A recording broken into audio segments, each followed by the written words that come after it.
In this episode of the IT Experts podcast, we're going to help you master exhibitions for your MSP. Welcome to the IT Experts podcast, the only podcast to help MSPs scale to 1 million, and if already there, get to 5 and go faster. At the end of the day, isn't it all about building a business that works for you rather than you for it? I hope you enjoy the show. So good morning, good afternoon, good evening. Welcome to the IT Experts podcast. Today we have got a super treat. And when I say a super treat, a treat that we have experienced this guy's expertise recently when we were out at an exhibition. And we're going to help you stand out from the crowd, generate more leads and be that person at the show and at the exhibition that everybody is talking about. So no more mucking about, chitter chatter. Welcome to the show, Steve Lloyd from Exhibition Mastery. How are you doing today, Steve? I'm very good, thank you very, very much, Ian. Very good indeed. Excellent stuff. We were introduced to Steve by one of our clients, and I didn't even know people did this stuff. So if any of you are running events, if any of you are running exhibitions or trade shows, this is the show for you. Steve, tell everybody, who are you? What do you do? Who do you help? So my name is Steve Lloyd. I'm the founder of Exhibition Mastery. We help predominantly small businesses actually do very well and present themselves and exhibit themselves at exhibitions throughout the land, really. Excellent stuff. And that's great. And as I say, one of our clients suggested we have a conversation with you. We initially had a chat with Steve about, Steve, how can you come and help the community? A, can you come and help and do a podcast, which is what we're doing today? B, can you come into our community and go a little bit deeper to help the clients of the MSP Growth Hub, which is what we do with what we call Friends of the Growth Hub? And C, I thought while we were talking to him, I'd tap up a bit of free consultancy and advice for the MSP show that we've just run in London. And wow, it was like so cool. So I think let's just start at the top, Steve. Most MSPs don't like sales. Most MSPs don't like talking to people. They don't like standing up. They don't like exhibiting. But they also know that if you want to generate fresh leads, no one's going to be phoning you up saying, hey, I saw that post on LinkedIn, or hey, I saw you out at that event, or you were speaking here, if you're not doing it. So there is a bit of comfort zone going around that.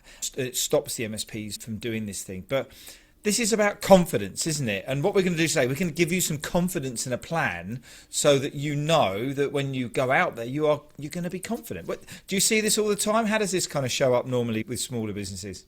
For smaller businesses, you have the founder operator, the founder manager led ones where they're starting with a passion. They're passionate about what they do, and it's great because you can work with that, but they're passionate about what they do. So when it comes to them representing themselves, they don't have a plan. They don't have a thought about it. They want to go out there and do it, particularly with specialist and I will say non-client facing or non-sales related specialisms like project management, like MSPs, like even HR and those. You've got a specialism there that's really, you need to know your stuff. Yeah. But just because you know your stuff doesn't necessarily mean you're good at representing your stuff when you're out there talking with someone who doesn't even know what an MSP is or what a HR or what an accountant is or those. So you tend to get the falling into the expert trap. And so when they go out there, they know what they're doing and it's just second nature to them. Yeah. So that's where they end up being, which for someone like myself, if I need an MSP, I'm not an MSP expert. I can be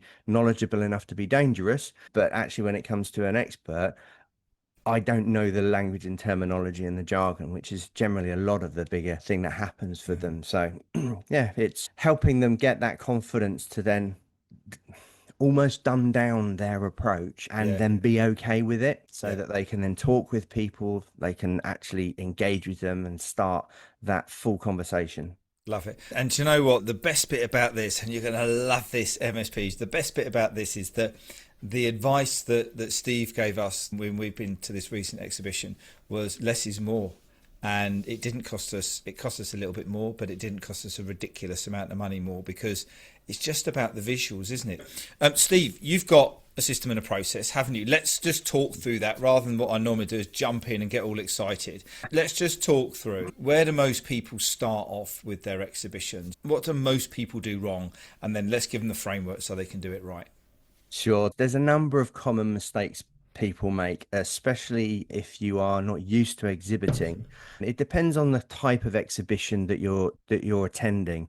So you did a big one at, Yep. where was it again? The NEC? Excel. Down the Excel, Excel, sorry. yeah. It was The at the MSP Excel, show. which is usually lots of various different kind of setup. There's a bit of support there and all of that. And so what you tend to have there is just a shell scheme, basically, just Yeah. a space with some walls.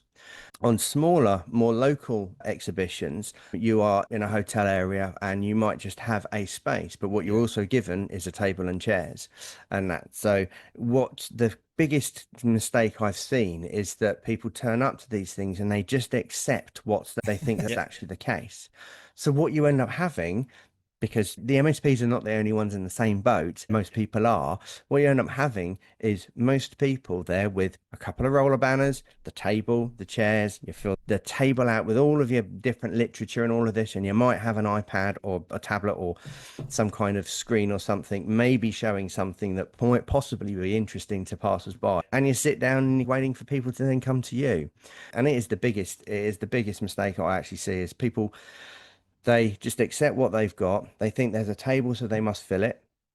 When you fill it, it just becomes confused and it becomes unclear. The table takes up most of your space. You can't interact with anyone. And if you're sat down, you've got that height difference and a table just acts as a big barrier. So that's the main thing around, is not owning your space, because you're renting this space. A really good story that will illustrate that in a little while. Yeah. But the other thing, and this is my pet hate, this is my biggest pet hate, and I was about to say sworn at people, but I'm far more professional than that. I have actually told people off, if you like, that there are, where you have the dreaded goldfish bowl and a champagne competition. Yeah. A goldfish bowl and champagne competition. Put your card in the goldfish bowl, you could win a bottle of champagne.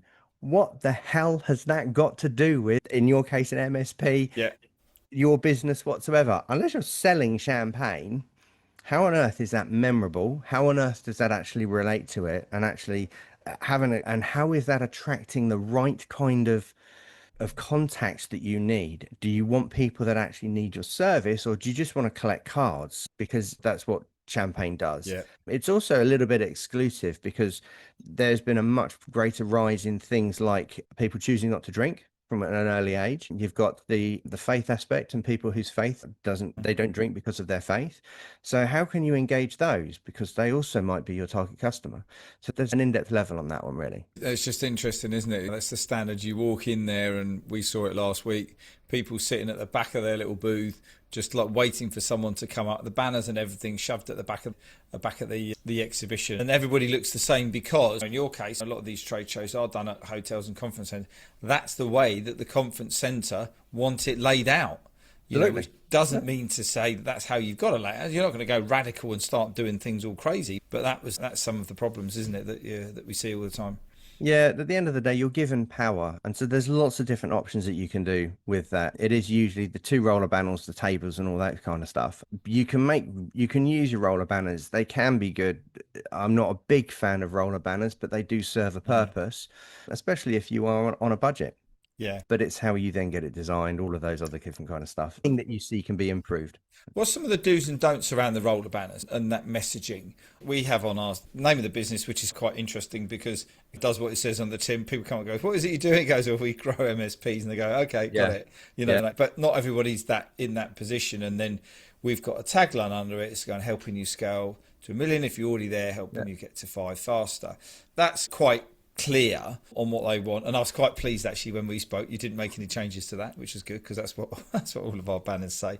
What the thing that, so number one, what we need on the banners, and another thing I just want to layer on top of this is that you said to me, we need to create this environment so people know what it feels like to work with your business, which I thought was really important. So how do we mix the feelings and also the wordage on those banners to make people magnetic?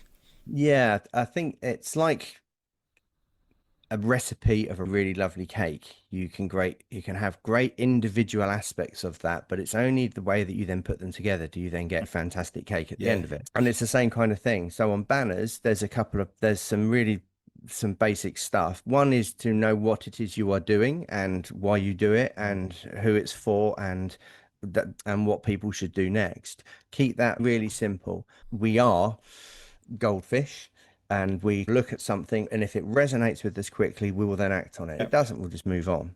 So simple, and which then goes on to the design. Nice, simple, on brand, not complicated. It's just enjoyable to look at.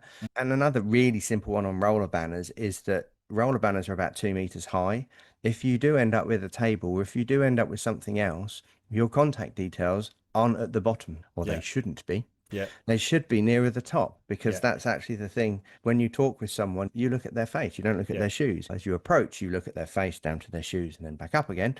But you don't focus on that bottom third. So any kind of important information on there just gets lost. So I always say top, middle, that's your main stuff. The top is you make really important things. Your middle part is backing up what you say, and the bottom third is pretty pictures. Right. The designers I work with hate me saying that, but that's basically what it is. Do they need to have a slogan on it? Because some MSPs, they put on their best-in-class IT support. For me, you'd look at that and you go, what does best-in-class IT support mean? Should it say something like keeping you safe and secure? Should there be a towards statement or away from statement? What's the kind of the key magic sauce for the main catchphrase? We're getting more into the branding side of things and actually how your business is positioned. And so I call it, when I do my interventions with the companies, I call it, what's your secret sauce? Yeah. What's the thing that you do above all else that in the room, someone goes, they're the expert on that. Yeah. Excuse me. I know about customer journey and about sales process. When I walk into a room of sales professionals, they point at me and go, that's the exhibition master. Because that's the thing that I really know about. Yeah. The client that we mentioned beforehand is passionately obsessive about cybersecurity. Yeah. I've got goosebumps thinking about just what he was doing, mainly because of the horror stories that he told me. No, yeah, tell me about it. What he wants to do with those kind of things. So on his one, it's all to do with around the cyber stuff. So you then craft something around, and that's your theme and focus. You craft something around that theme, that focus around what it is that you're doing. So for them, it's like they do all of the MSP stuff, but let me talk to you about cyber. Yeah. Let me talk to you about your security. Let me talk to you about the things that I'm doing. And I know that's where they're progressing down. And they're using that as an expanding thing around doing talks with police and doing talks with the cyber element of other security firms and all of this. And it's fantastic because it's also their wheelhouse. It's exactly where they should be. And the psychological reason for doing that is because it's so natural to you. That's exactly where it is. You can't, when you're that passionate about something, you don't lie about it. Yeah. There's no snake oil or anything. It's just genuinely authentic and all this. And actually the issue is reining them in. Excellent stuff. If scaling your MSP is your goal, but you're not sure which road to take, then you'll really want to get hold of the MSP Growth Guide. It's the shortcut most MSPs wish they had much earlier on to work out what the right support is for them. Even better, if you like meeting up in person, why not come to join us at one of our live events? See the system, meet the people, get inspired, get a kick the tyres and see exactly what we get up to at the Growth Hub. So, details are on the show notes below. Go have a look, click and come and join us, and we look forward to seeing you another time. But let's get back to the show. Thanks, Stuart. Where do we need to start then with this? Where do we need to start planning your centerpiece out? A lot of people focus on the stand. The stand is part of it. And we have something called the exhibition life cycle, also known as the exhibition bow tie. You'll have the graphics so you can then show. Yeah. And basically the exhibition life cycle is a 4-piece element really. And it's prepare, promote, execute, and then follow up. So preparation, most people do some form of preparation, even if it's just, okay, we need new roller banners, we need to buy a prize, we need to book hotels, we need to make sure that people are ready, we need to do it. The problem most people do is they do it far too late. The longer you've got a chance to prepare, the more risk you mitigate at that particular time. And when you're doing that preparation, you're going into a whole huge other area where you're looking at, okay, so I'm preparing now not only for the logistics, but I'm also preparing for the other execution aspects of it as well. I'm getting a designer in, I'm getting the briefs done, I'm also preparing my follow-up and the follow-up process very much up front. So that's really key. The more you what you're aiming to do with the preparation is to walk into the exhibition hall with zero surprises. You have nothing is a surprise to you. You don't need to use that mental capacity to then be able to then solve problems. And especially for specialist operators, you are operating outside of your normal parameters. So it's more stressful in the first place. So the more you can reduce that, the more fun it becomes. And then so on and so forth. That's key. And if only people do much more preparation than they think, then they will have a better show, full stop. Yeah.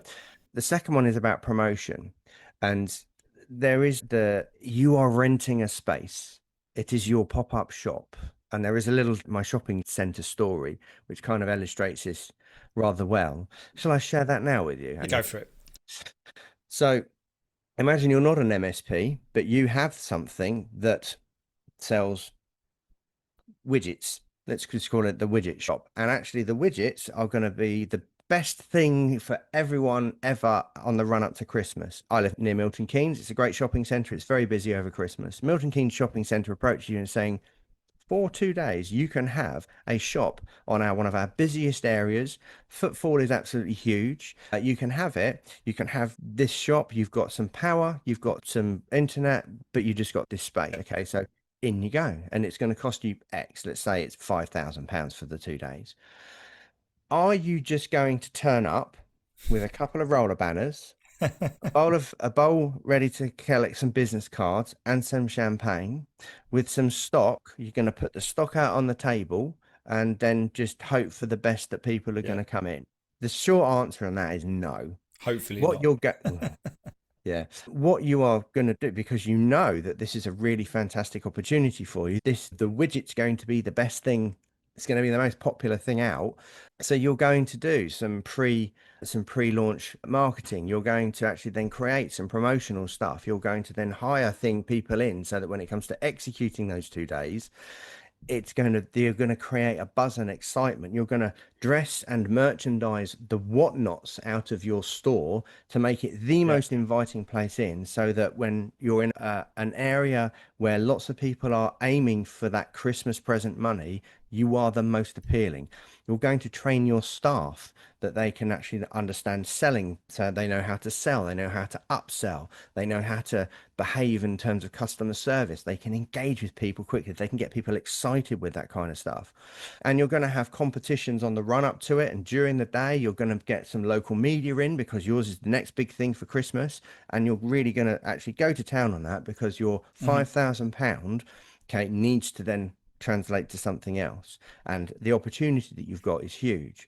So then when it comes to all of that, and then it comes to the end of those 2 days, you've then got additional ways to do it. You've got them on a customer journey. You can follow them up. You can then sell them spare batteries, cases, all of those other different things. It depends whatever it is you're selling.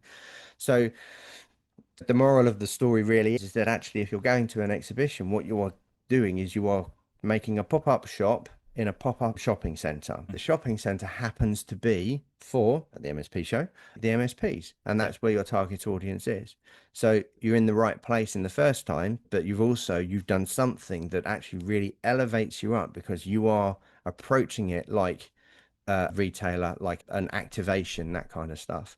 A lot of work, a lot of effort involved, but the payback on that's massive, because that keeps on going after than just a goldfish bowl and Absolutely. A bottle A bottle of champagne. Yeah. And in terms of the life cycle, I alluded to what the people do when they execute it on the day. You make sure you practice with your stand, so you know what the stand looks like. You train your staff. You've got things ready. You're managing that process on the more practical side. So who's got breaks, where and when, where are we going to get food, who's got water, how are we going to make sure that we're live, what stories are going to we tell, what case studies do we have we practiced those, what's it like, how do you then approach people, are you getting closed down, where do you position yourself in much of your knowledge, and actually setting that through. And then after the event is that follow-up, and that's where the real key is. You can do all of that kind of stuff, and then if you just sit on the leads, it's wasted money. So getting in contact with them and doing things appropriately, taking good notes when you execute, and then following up afterwards with the right kind of conversations. If you've had a conversation to do with something that's specific. Someone absolutely hates Apple or absolutely loves a particular kind of laptop or tablet they've got, then refer to that because you're trying to be memorable. I talk a lot about shoes because I like shoes. I've got some fantastic looking shoes. It's quite helpful because it helps them relate the shoe things to me. Because when I then go back and then have the conversation with them, I'm like, yeah, you were the one wearing the DMs, or actually you had the embroidered things on there, or you did the custom painted Converse. Yeah, I was the one with the shiny purple shoes. You remember? Oh yeah, I remember those. And it's breaking those things down. Making it memorable. Let's talk a little bit about the ultimate purpose of being at the show. You just mentioned selling widgets in Milton Keynes, for example, and rehearsing with the team and everything like that. We did that, and we always do that. It's like, this is the purpose of the show. The purpose of the show is to get into conversations with people who we could possibly help, and then we follow it on moving forwards. The purpose of a show for an MSP is not to sell managed services, is it? It depends. Directly at the show. No one's going to come to the show and go, oh, good, I'm glad I'm here. I need to sign up to this. So what I want to do in this next bit, Steve, is just help them to break down the ultimate success for this show looks like blank. Yes. So this comes under the preparation element of the life cycle. It's really defining. It's one of the first things that we do. It's defining the first KPI, isn't it? Yeah, and really understanding, okay, what it is, because everything then actually relates to what's going on after that. So it's the theme and the focus. It's that one thing. Like I said, it goes back to that secret sauce thing. If you've got that secret sauce and you understand what that secret sauce is, then that's what your aim becomes from it. Okay, so our secret sauce is this cybersecurity, what we're looking to do. What things do we have? What products do we have that are going to be relevant to this and actually then useful for it, because that's the one thing that we push. So you pick one element from that in terms of the theme and focus, and the one thing that you can follow up. You have everything else that you can then talk about, but you keep that one thing. Okay. So if it is about cybersecurity, for example, and you're doing a series of road shows, some of them online, some of them face to face, then the objective is to get as many contacts on those road shows as possible so that you can then share that out. If it's the fact that you've got a new product that you're actually launching and you want to fill up a wait list, is a really good thing to have at an exhibition. Then you can then collect all of the contact details ready for when you then launch, which also means you then it's almost a second exhibition.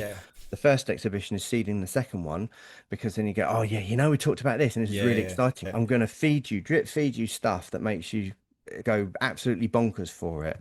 There's several people online that do that really well. You apply that to your own elements from there, actually then creating that excitement. I'm sure these are the things that work with them to do. Then when it comes to them launching that next part, they're launching with almost pre-sales.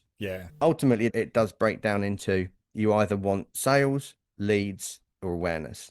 And the awareness basically then comes into, how do we get names? How do we get contacts?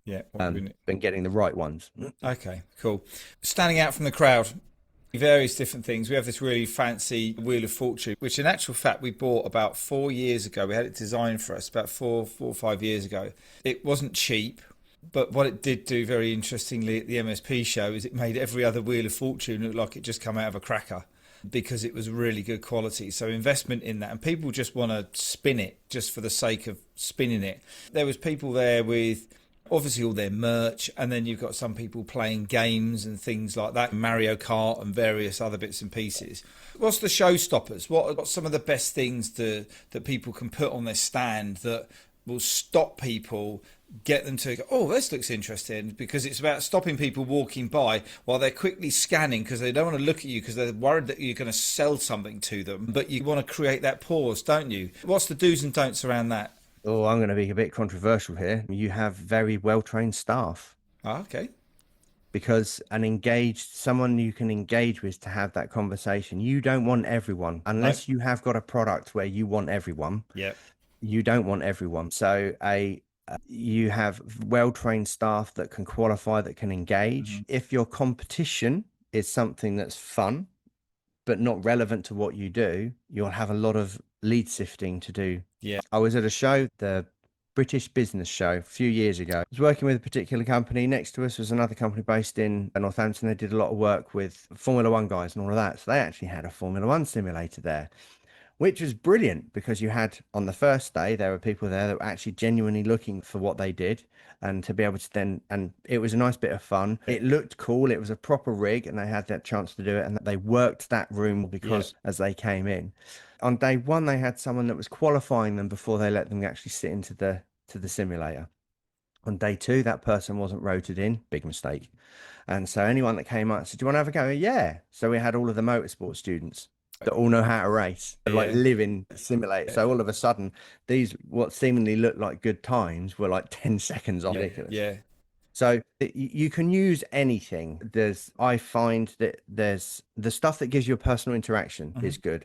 Putting someone in front of a screen means you've lost them. If you're going to then do a driving simulator, the driving simulator takes effort and concentration.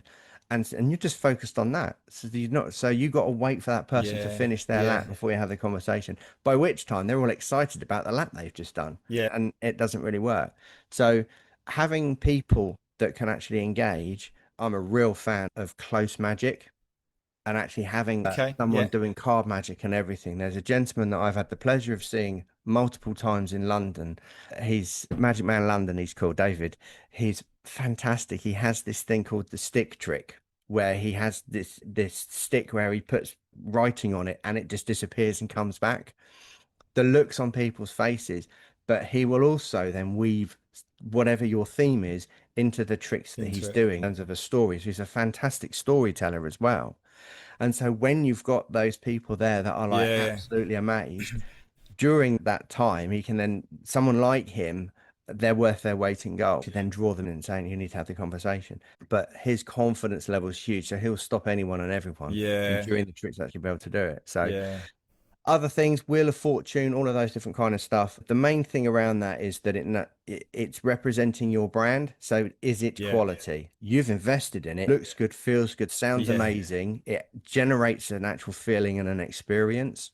For others, if they've bought it from, I don't know, Temu, somewhere like that, and they're just mass produced, they're almost single-use toys, then it will show. And you want your brand represented well. And if you've got cheap stuff on there, what subconscious message does that come across? It's how you do anything, it's how you do everything, isn't it? You know, the most important thing. And we actually didn't really get rid of that much merch.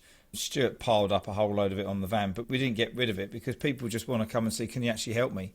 I'll take some pens and pads as a reminder of the conversation that we had and everything like that. But it's until the kids come in from a Caltex next door, you don't lose all the merch. That's where you keep it. Absolutely. Just last but not least, just before we wrap up, let's just have a quickly just talk about prizes. What's a good thing as a prize, a top prize, or something to bring people in that's going to be valuable for them to continue the conversation and hand over their contact details? Exhibition stand prizes, people go two ways. Either it's big and expensive and it's worth doing because it's a hamper from Fortnum and Mason or really expensive bottle of champagne. I disagree with those completely.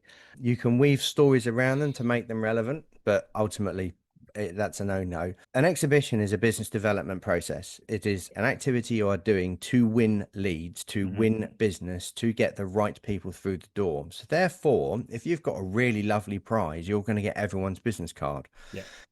That's not what you want. When you go to an exhibition, you want to be talking with the people that are going to buy, that are in the right position, they're the right size, they've got the right shape, need, etc. So all of your competitions should be a way of, for me, a way of experiencing what you do as a company for your customers. So at no risk for them, they can then experience just how damn good you are. Now, if that might well be win a free space or win 2 free spaces to the next cybersecurity workshop that we're doing, if we're dealing with as MSPs, it could well be bring yourself and a guest to the AI summit that's being run here that we're sponsoring as a company. It could be all of those different kind of stuff, but ultimately what you're getting them to do is bring them into your world. Okay. And your world as an MSP is MSP. So anything that's to do with that, you could win training on how to create up an AI agent to then produce one of the things from that. All of those different kind of things. But what it does is it gives the opportunity to show your expertise, to really bring them on board to your way of thinking, and it builds massive amounts of credibility and trust, because at the end of the day, you're going to work really hard to be able to then do it and actually woo these things, and it's part of that follow-up process. Brilliant stuff. Steve, we could talk all day, which we can't. I'd love to, but we can't. We're going to have you already had enough free consulting. Hey, look, I think there's a good thing that's going to happen here. We're going to have another conversation inside the MSP Growth Hub. Thank you very much for your time preparing and today's show. For anybody out there, I know that you do, this is a shameless plug moment, right? Because I know that you do consult, this is your business to do consultancy around this, either just a run through and let you know what you can do, all the way up to kind of like fully managing. I know that you've got, how do people get in contact with you if they want to continue the conversation and use your amazing skills to help them get some more leads? So the best place to actually get in contact with me is exhibitionmastery.com and then /biolink. I'll put the link with you so you can then put it on there. On there is all of the ways that you can actually get in contact with me, with phone, LinkedIn, all of that. And there's a couple of really cool things on there as well. There is an Are You Exhibition Ready quiz. And that quiz is a quick assessment. It shows you where you are strong and where you are not so strong about the exhibition life cycle. So the key is to be brutally honest with yourself about this, and it goes into a bit more of a detail than we have done on the call, so you get a really good reflection from that. And that's my gift to you, because it shows you where you can then improve quickly for those, and that can also take you to other ways. But I'll make sure that the link is in the description. We'll put it in the show notes. You take that quiz, have a look at it. Yes, we did it. We thought we were doing all right, and then we realised we did need another conversation. And then there's loads of different things that you can do to help MSPs and other businesses as well with their exhibitions. Steve, loved this conversation. Loved having a chat. Great to meet you. We're going to do some really interesting things, I'm absolutely certain. But in the meantime, once again, thanks very much, and I look forward to catching up with you soon. You take care. Indeed. Thank you, Ian. Appreciate it. Cheers. And I just got to tell you about next week's show. You're going to absolutely love it, because we've got our leadership coach, Julie Hutchison, and also Mark Stevens, one of our clients, back in the podcast lounge, where we're talking about the impact of your self-awareness and how it can not only improve your team, but also your business and your own well-being. You're going to love it. Check it out next week. Wait. Just before you go, and if you're curious about how this episode links with the ability to scale your MSP to $1 million, or if you're already there, accelerate to 5, then we want to invite you to come and take the MSP Mastery Quiz. And in just 3 minutes, you're going to get a 360-degree scan of your business, where you can identify the 1 or 2 tactics that can help you find more time, engage and align your people, and help generate more leads in your MSP. It's really simple. Just click on the link in the show notes. And if you have enjoyed this episode, we'd love to get some feedback from you by means of a rating and review on Spotify or iTunes or your podcast platform of choice. We really appreciate every single one of them. Now you can go and enjoy the rest of your day, and we look forward to catching up and connecting with you soon. All the best now.